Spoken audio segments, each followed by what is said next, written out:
Everyone, and welcome back from spring break. As promised, I'm going to post a couple of short lectures per week with just my voice because I feel awkward showing my face. Also, I need to show you the screen more than anything else, so that's what we're going to focus on. So to begin with, before I get into kind of the lectures with what we're going to be doing, I want to walk you through how this is going to be set up. So as of right now, as I'm recording this, I've still only gotten word that we are going to be online for 2 weeks. So I have it set up for 2 weeks as of right now. By the time you listen to this, we may have confirmation that it's going to be longer or that it'll definitely be 2 weeks, but we'll kind of go with the flow. And it will continue, if we do continue past the 2 weeks, it will be in the same format. I'll provide the same kind of materials and we'll have the same setup. So even if things do change after this is recorded, we'll kind of should be in the flow by the time it gets extended. So let's take a look at what we're doing. So first and foremost, everything is going to be found in modules. And I have set it up, like I said, for the next 2 weeks. So you'll see the last thing that we did in class together was this finding evidence quiz. So that's where we ended. Where we begin is week 11. And I have started using these little headers for our major weeks, and then I have the days broken up. So I mentioned in class that we're going to do a Tuesday, Thursday schedule, and that is what we're going to do. Everything will be due at 11:59 p.m. on Tuesdays and Thursdays, so you have all day to get it in. I do want you to keep in mind, however, that on the days that you have a post and response, you need to get your post in early and try to get your response done before 11:59 p.m. Also, get your post in early because no one's going to respond to yours if you post right at the last minute because we're all trying to get stuff out of the way. Remember, key to success in an online class is just be sure that you're staying engaged, that you're checking your email constantly, and that you're logging into Canvas a couple of times a day. Don't put stuff off to the last minute. You're going to have to do your homework regardless. You might as well get it out of the way earlier in the day and then not have to worry about it. There will be no late assignments because you know way in advance exactly what you have to do. So no emailing me Wednesday at 3 p.m. saying, oh, I forgot to do my homework yesterday, Tuesday. Well, that's a zero, right? That's part of online classes. You're getting your stuff done as part of attendance, so it's due that day regardless. Now, if you happen to be in an area where you have shoddy internet, do let me know that. Probably contact me before we get going to let me know, hey, my internet comes and goes, or sometimes I have trouble. You need to stay in contact with me however you can, though, because it's really important that we do these on the days that they're due, because again, this is like your attendance, right? You don't have to come to class face-to-face, and I've also made it more flexible by making it 11:59 p.m., so we don't have to log in and do a conference at any certain time for your flexibility. So enjoy that flexibility, but be sure that you get stuff done. All right, now to how we're going to have it broken up. So you'll see here, week 11, this will be the week that we're returning this week. So I have it broken down into a Tuesday schedule and a Thursday schedule right here. So Tuesday, you'll see everything that you have to do. These 3 activities. So the on interviewing quiz, the how to and not to interview quiz, and interview questions group work. Notice I have a post and response here. That means that you need to be sure that you do not put this out off until the last minute. So those will be the 3 things that you absolutely have to have done by Tuesday, March 24th at 11:59 p.m. So then the next one we have demarcated Thursday, March 26th. So this is day 2 of week 11. You'll have the collaborative listener reading quiz. So that's going to go along with the reading that's assigned. You'll have the effective note-taking quiz. This is Killer Mike interviews George Clinton in this, so you'll watch it. It's about an 8-minute clip, I think, and I give you specific instructions on what you need to follow and what you need to answer. Then you'll have improving interview questions. So this will be where you work to to make your interview questions that you did on Tuesday better, more relevant, or take into account new research that you've done. Now, right here, you'll see emails for interviews. This is not mandatory and not for a grade. This is just if you would like me to take a look at the emails you're sending out, post them to there, and I can give you any feedback. I'm going to give you in the next lecture an example email that you can just take and use yourself if that's what you want to do. So then we hop down to week 12, right? This will be the coming week, March 31st and April 2nd. So we have March 31st right here, the 3 activities that you'll be doing, then the next day, Thursday, and the 3 activities that you're doing there. So I've tried to make this as simple and as clear to work out as possible. If you have any questions at all as we're going, please don't hesitate to ask. Do be sure, though, that you're reading all the instructions, that you have read my announcements and my emails before panicking and just jumping to questions. I have taught, like I said, online for years now. I'm very comfortable with it. This is basically the setup that I use on all my online courses after tweaking it semester after semester. It's been very effective and helpful for my students, so I really do feel like this can be as seamless as possible. Now, I want to hop in so you can kind of get an idea of what it looks like to the different kind of instructions. So this is why it's important that you read the instructions, right? I'll post in your announcements, the different activities that you need to do. Be sure, though, that you're reading the specific instructions because they're going to have directions for you to follow, and that's how you'll get graded. So this one is just a quiz. That's pretty straightforward, right? You just answer it. So let's go to the next one. So this is our how to and not to interview, another activity that we'll do Tuesday, March 24th. So this one's a little bit more involved. So I say for this exercise, we're going to think about good interview prep and bad interview prep. So first, you're going to watch this Jesse Eisenberg interview. And as you're watching it, I want you to answer the questions. What kind of questions is the interviewer asking? What tone does the interviewer create? And what effect does this have on the interview? What all did you learn about the interviewee? So Jesse Eisenberg himself. Did you learn a little or a lot? And why? Right? Taking into account we're supposed to be learning about the interviewee, about their worldview, about how they see the world. Did you learn all that? And why or why not?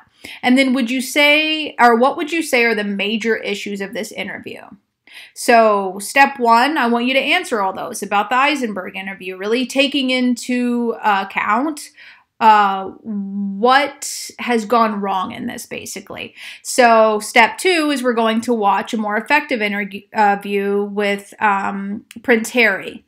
So again, I have specific questions I want you to answer for step 2. What does the interviewer do to set a better tone and connect with Harry? What makes this interview more effective overall than the previous interview? And what do you need to do to be sure to get better information about your interviewees? So think about what Katie Couric does. What has she done to make sure that her interview does go better with Prince Harry than the TMZ guys does with Jesse Eisenberg? All right, and then we're going to go on to this section, and I just want you to think about the kind of questions that we need to be asking. And so this is just kind of asking you to think back at these interviews and then the actual reading that we did. And according to the readings, what are the best kinds of interview questions to ask and why? What are the benefits and constraints of both open and closed question? And then discuss in your post just maybe a couple of sentences, effective interview strategies. So be sure that you're referring to the textbook. So this is basically kind of asking you to watch and specifically respond to a really bad interview, a much better interview, and then to think about the readings that we did and talk a little bit about that. You don't need to write novellas here, but I want you to write enough that I can tell you're engaging the material, you're responding in a way that is going to be helpful and applicable to your interviews, if that's one of the sources that you go on to do, and that you have actually read the reading. So that's what you will do as activity 2 on day 2. And then the last activity for activity 2 on day 1 on Tuesday. And so our last activity on Tuesday, March 24th is going to be group work. So I want you to first and foremost find a possible interviewee. So you need to go and do some research, figure out who is a good person to talk to based on what I need to know. Looking for a communications director can be good because their job is to communicate with the public. You can also just look for like a reach out person, a contact person. Find someone, do some research on their Facebook page, on their Twitter page, or on their website, and think about the people that you're contacting. Who would be the best person to reach out to, whose job it is to communicate with the public. And then I want you to post at least 5 questions that you have for that person. So you need to be sure that you have done your online research first. Do not post generic questions that you can find online. How did this organization begin? There's probably going to be an about page or a history page that explains to you. If there's not one, because it's a smaller organization, it's fine to ask that question. But key to writing good interview questions is that you have done research and you're not wasting their time. If you can find it online, if you can find it on their website, it is not a good interview question. So be sure, I would say even after you write your 5 questions, go and try to find those online. If you can find one online, mark it off, write a new question. If you can't find the 5 online, it means you have good questions. So this requires you to do research. You're not using the interview, so you don't have to do any additional research. You're using the interview to find out questions you can't find anywhere else. And then also remember, as you're drafting these questions, what our goal is, right? We're trying to get to what we would say the core value or the shared value of that organization is. The value that brings all its members together, the value that motivates their origin, that motivates who they help, that motivates how they help them. You want that value to think that reflects the reason they engage with the specific social issue they do. So what kind of questions can you ask? Don't just think of generic interview questions, right?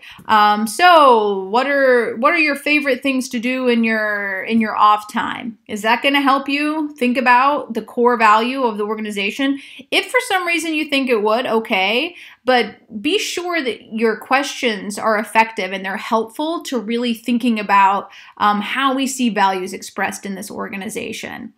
After you've posted your 5 questions, you're also going to need to respond to 2 peers by 11:59 p.m. Tuesday, March 24th. And I want you to use these questions as your guide. So how unique are the questions right now? Are there any that are too generic or probably easily found online? Call those out. Tell them that these don't seem like good interview questions. It seems like you could find these pretty easily. Are there any questions easily answered by online research? Kind of connects back to the other. How do the questions reveal the possible core value of the organization? So this is kind of saying, I can see that you're asking this question because it does X, right? Or I'm not really sure how this question speaks back to values in any way. Maybe I've missed it, but maybe you need to think of a better question that actually talks to the goals of this assignment. And then finally, I want you to brainstorm a couple of possible questions that your peer might be able to ask that does give unique insight into the organization. So give them 1 or 2 ideas of a question they can add on that would be really great based on what you can tell about the organization and what they need to know so far. All right, so that is week 1, day 1. So this is all that we're doing on March 24th. If you have any questions at all, be sure to ask me. Some other things I want you to keep in mind is I want you to be sure that if you do decide to do any kind of observation, which I don't think you will because you shouldn't be in public right now, you do need to let people know, though, that you're observing. If you're doing an interview, be sure to let people know I'm using this information in a paper. Basically, be ethical about it. Always be transparent. This will be much different. We're going to be conducting most of ours online, so our transparency is already there. But I just like to send that in or throw that in as a reminder for in the future when you might go to do observations and we're not on lockdown and not allowed to congregate in public places, that you know the ethics of it is we always let people know, we ask permission, we make sure that it's open to the public and it's not supposed to be private for members only. Otherwise, happy learning, and again, let me know if you have any questions at all. Otherwise, we'll just keep at it, and I will post another lecture for everything that we'll be doing on Thursday. And you'll get to watch me do all this stuff. Bye-bye.